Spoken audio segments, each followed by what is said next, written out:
the Arrow box set, already releasing the documentary on its set. Those of you here today obviously get to see it on the big screen, which is obviously a very different experience. Hope you enjoy it. It was a really enjoyable documentary for me to make, something that was very off the cuff. It kind of happened organically. I didn't even have a script to do this. I just literally turned up in Thailand and started filming some of the locations. I wanted to do it because I always wanted to do a project on Bruce Lee, and I thought something that kind of compares the locations with what it was then to what it is now, something we haven't seen in a while. So we mixed in a few interviews, got some really good location shots. Anyway, I hope you enjoy it. Don't give it too much, Max. You make Q and A after this, so exactly. You're going to give them the lowdown. All right. So Darryl, shall we roll the Dragons is. But this really was an important film for Bruce. So could you just go into a little bit about why this was such a big deal? Yeah, absolutely. Obviously, with it being Bruce's first feature film, his first lead role, a lot was riding on it for him. So obviously, it was so important to him to do the best job he could possibly do. He obviously must have been feeling the strain with it being his first feature-length film, and also, as I'm sure a lot of people are aware, I think when the Big Boss started filming, James Tien was actually meant to be the main actor, and this kind of swiftly got switched over to Bruce. I'm not sure how James Tien felt about that, but yeah, Bruce quickly took centre stage. The rest is history, and yeah, what an amazing breakthrough role for him. What was kind of interesting though is we don't hear the Bruce Lee war cries, do we, in the Big Boss?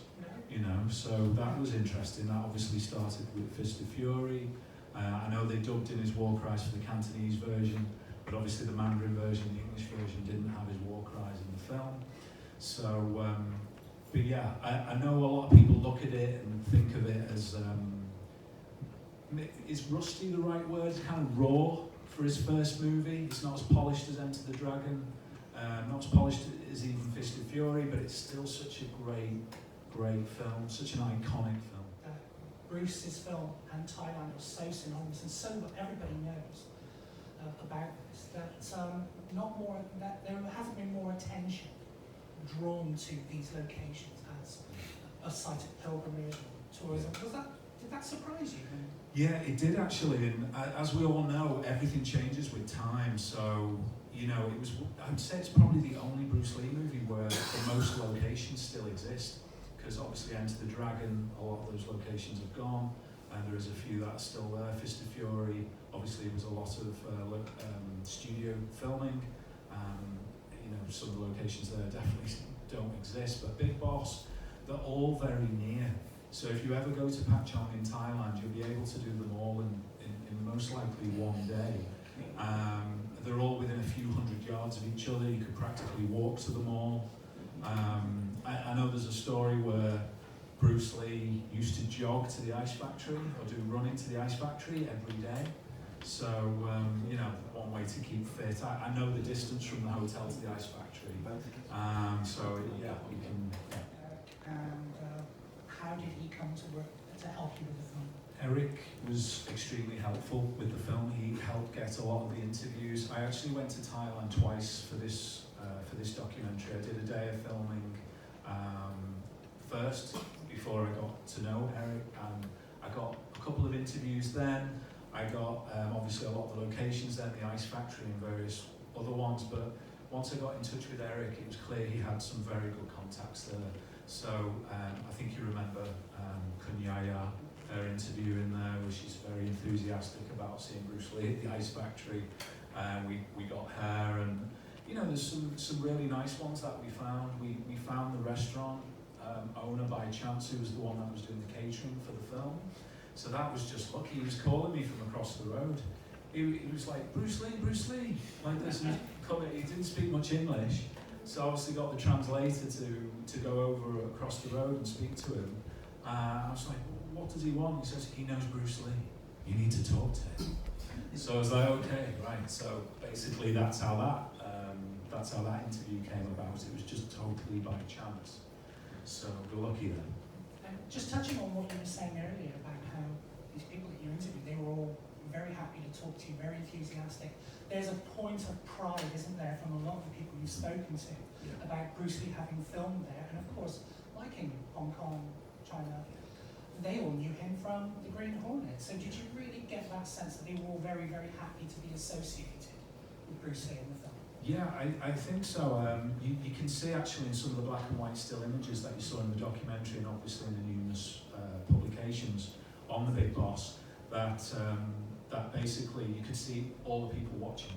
You see all the kids watching. You know, I think wherever they were filming in Pakchong, they had a huge amount of people there to witness the filming.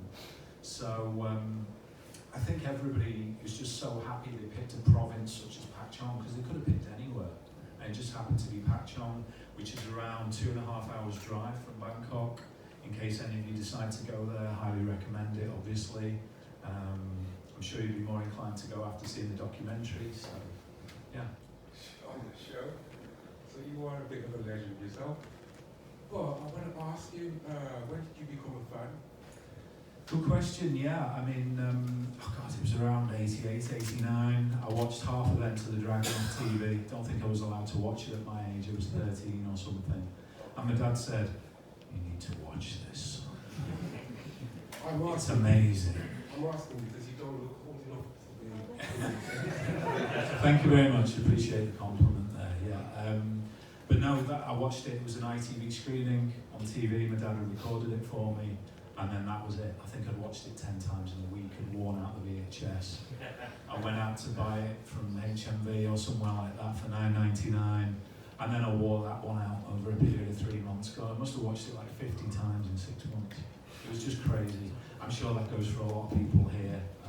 They obviously watched it and knew it like a lot of times. But it just blew me away. Bruce Lee's just incredible, as we all know. The screen persona, the screen presence, the amazing martial arts ability. He just had everything. That's why we're still watching him today, over 50 years later.